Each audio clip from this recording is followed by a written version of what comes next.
መጨረሻ ላይ የህዋት ኃይሎች ወደ አዲስ አበባ እየቀረቡ ሲመጡ የብዙ ኃይሎች ስብስብ ሲዘጋጅ እንደነበረ በሚዲያዎች ሲተላለፍ አይታችኋል። ለህዝብ ግን የተነገረው እቺን ያክል ነበር። ግን ጠቃሚ ነው። ሲፈርስ ተነግሯል? አልተነገረም።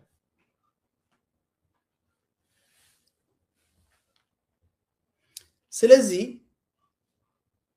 ለአጭር ጊዜም ቢሆን ለረጅም ጊዜም ቢሆን ፋኖና ኦኤልኤ ትብብር ፈጥረናል የሚሉ ከሆነ መናገር ይኖርባቸዋል። መናገር የሚኖርባቸው ሌላ ምክንያት ልንገራችሁ፣ የኔን አመለካከት ነው። የማይናገሩት ከፖለቲካል አምቢጊቲ ለመጠቀም ነው ብያቸዋለሁ። የኔ ሐሳብ ከጉዳዩ ፖለቲካ አሻሚነት ለመጠቀም ነው ሁለቱም ኃይሎች። ከዛ ባለፈ ግን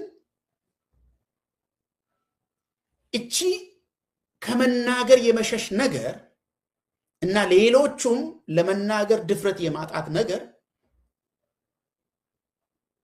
ሌላ መልእክት አለ። የነሱ የሁለቱም ኃይሎች ተከታዮችን የመፍራት ኮንስቲትዩንሲ ምንለውን የመፍራት ነገር አለ። ፋኖ ከኦኤልኤ ጋር ትብብር ፈጥሬ ያለው ብል የኔ ደጋፊዎች፣ የኔ ተከታዮች፣ የኔ ድርጅት አባላት ምን ይሉኛል የሚል ፍራቻ ያለበት ይመስለኝ።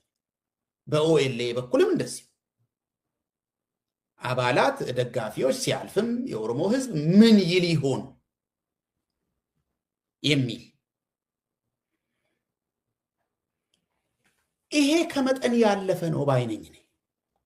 ኮንስቲትዩንሲን በጣም መፍራት ከመጠን ያለፈ ፍራቻ ነው፣ አይጠቅምም። ምክንያቱም ከመጠን ያለፈ ፍራቻ ውሸትን ይጋብዛል፣ መዋሸትን ይጋብዛል። ማንን? ህዝብን መዋሸትን ይጋብዛል። ያ ደግሞ በፖለቲካም እንዋጋለታለን እንዋደቅለታለን ለሚሉትም ዓላማ ጉዳት አለው እንጂ ጥቅም የለው። ስለዚህ በዚህ ጉዳይ ላይ በመጠኑም ቢሆን ግልጽነትን መፍጠር ይጠቅማል። አንደኛ ፋኖና ኦኤልኤ ከቻላችሁ የተስማማችሁበትን ነገር አሁን እኛ ብቻ አይደለንም ሌሎቹም አሉ፣ ይሄው ቅድም ማርቲን ፕሎት የዘረዘራቸው ኃይሎች ናቸው፣ ለምን የኛ ብቻ ተነጥሎ ይወጣል ካላችሁ ምክንያቱም ነግሬያቸዋል። የሁለቱም አካባቢ ጉዳዮችን ሊረብሽ የሚችል ነገር ከዚህ በፊት ያለፈ ጉዳይ፣ በጣም ያለፈ ጉዳይ ሊወለድ ይችላል። ብዙ አደጋ ይዞ ሊመጣ ይችላል። እኛ ብቻ አይደለንም እኮ ህዋትም አለበት፣ አልቡርሃንም አለበት፣ ኤርትራም አለችበት የምትሉ ከሆነ እሱንም ግልጽ ማውጣት ወይ ደግሞ በመጠኑ የሚነገር ነገር ካለ መናገር፣ የሌሎች የውጭ ኃይሎችንም የለበትም እኛ ከውጭ ኃይሎች ጋርም ትብብር አልፈጠርንም ካላችሁም በመጠኑም ቢሆን እሷን መናገር በጣም ስለሚጠቅም ማለት ነው። ነገር ግን ወደ መጨረሻ ላይ ይሄንን ነገር መናገር የሚፈሩ ሰዎች ፍራቻቸው ምክንያታዊ እንዳልሆነ አንድ ጉዳይ አንስቼ ነው መጨረሰው። ይሄንን ነገር ለመናገር ፍራቻ ማምጣት አስፈላጊነት እንደሌለው አንድ ነገር አንስቼ ነው መጨረሰው። ምክንያቱም መናገር ጥቅሙ ምን እንደሆነ እና መመካከር፣ ክርክር ካለም በዚህ ጉዳይ ላይ መመካከር ጥቅሙ ምን እንደሆነ በመጠኑ የራሴን ሐሳብ ገልጫለሁ፣ በመጠኑ ተናግሬያለሁ። ይሄንን ነገር መናገር የሚፈሩ ሰዎች ከውስጥም ከውጭም ችግር ይፈጠርብናል ማለት ከድርጅታቸው ውስጥም ማለት ከህዝባቸውም ከድርጅታቸውም ከደጋፊዎችም ችግር ይፈጠርብናል ብለው የሚፈሩት ቢሆንም ከሌላ ቦታም ሌላ ችግር ይጋብዝብናል፣ የኛ ጠላት ይሄንን ወስዶ በዚህ ፖለቲካ ሁኔታ ይጠቀምበታል፣ እኛን በዚህ ይጎዳል የሚሉት ሰዎች ፍራቻቸው ጠቃሚ እንዳልሆነ አንድ 4 ምክንያቶችን አነሳለሁ። ከሙዚቃ ሽግግር በኋላ በዚህ ጉዳይ ላይ እናገራለን። መልካም አድማጮቻችንና ተመልካቾቻችን ተመልሰናል። እንግዲህ ወደ መጨረሻ ላይ እናገራለሁ ያልኩት ይሄ ነገር እንዳይነገር የሚፈሩ ወይ ደግሞ ለመናገርም በጣም አስፈሪ ነው የሚሉ ሰዎች ምክንያታዊነት ትንሽ እንደሚጎላቸውና ጉዳቱ ያለመናገር ጉዳቱ እንዳልታያቸው አንድ 4 ምክንያቶችን ጠቅሼ እገልጻለሁ ብዬ ነበረ። እንግዲህ ይሄንን ራሳችሁ ማየት በምትፈልጉት መንገድ ማየት ነው። እኔ ግን የዚህ ኃይሎች ትብብር ምን እንደሚጠቅም ነው የምናገረው። መነሻ መሆን ያለበት እንግዲህ አብይን ከመጣል ባሻገር ሊተባበሩ ይችላሉ። ከቻሉ በምን ጉዳዮች ይተባበሩ? እኔ የዚህም የሌሎችም ኃይሎች ትብብር ጠቃሚ ነው ብዬ እንደማምንና በተደጋጋሚ በዚህ ላይ እንደተናገርኩ ቅድም ነግራችኋል።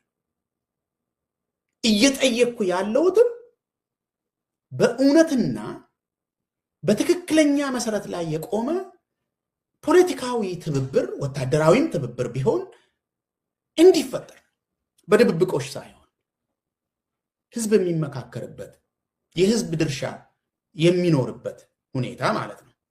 ስለዚህ ትብብር ስንል መጀመሪያውኑ ልዩነትን መሰረት የሚያደርግ ነው። ይሄንን ለመደበቅ የሚዳዳው ሰው ያለ አይመስለኝም። እከሌና እከሌ ተባበሩ ስንል የተለያዩ አካላት መሆናቸው ብቻ ሳይሆን ለግጭት የሚጋብዛቸው ነገር አለ የሚል ነገር ያሳብቃል ከኋላ። ስለዚህ እሱን አይተን ነው የምንነሳው። ተደራራቢ የሆኑ ነገሮች ይኖራሉ፣ የሚያጋጩ ነገሮች ይኖራሉ። በእርግጥ አብይም እነኚህ ተደራራቢ የሆኑ የሚያጋጩ ጉዳዮችን ኤክስፕሎይት እያደረገ ህዝብና ህዝብን እያጋጨ የኖረ ሰውዬ። አሁን የአብይን ብቻ አይደለም፣ አብይን ሁሉም ሰው ጠልቶታል። አብይ ይወድቃል። ወደፊታችን እንዴት ይሁን የሚለው ግን ስለ ሽግግር ስናወራ ስለ ንግግርና ምክክር፣ ስለ ክርክር መናገር አለብን የሚል። ስለዚህ እኔ ቅድም እንዳነሳሁላችሁ የአጭር ጊዜ ትብብር ይቻላል። በተለይ ለፖለቲካ ኃይሎቹ ይጠቅማል። ለህዝብና ለአገር ግን እስከዚህም ነው ብያቸዋለሁ። ስለዚህ ፋኖና ኦኤልኤ በእርግጥ መተባበር ይችላሉ ለሚለው ለኔ በአጭር መልሱ ይቻላል ባይ ነኝ። ይቻላል ባይ ነኝ። አብይ ታንዛኒያ 2 ጊዜ ሲሄድ በሁለተኛው ዙር ላይ ከኔ ጋር ተባበሩ ብሎ በግልጽ የኦኤልኤ መሪዎችን ትብብር ጠይቋል።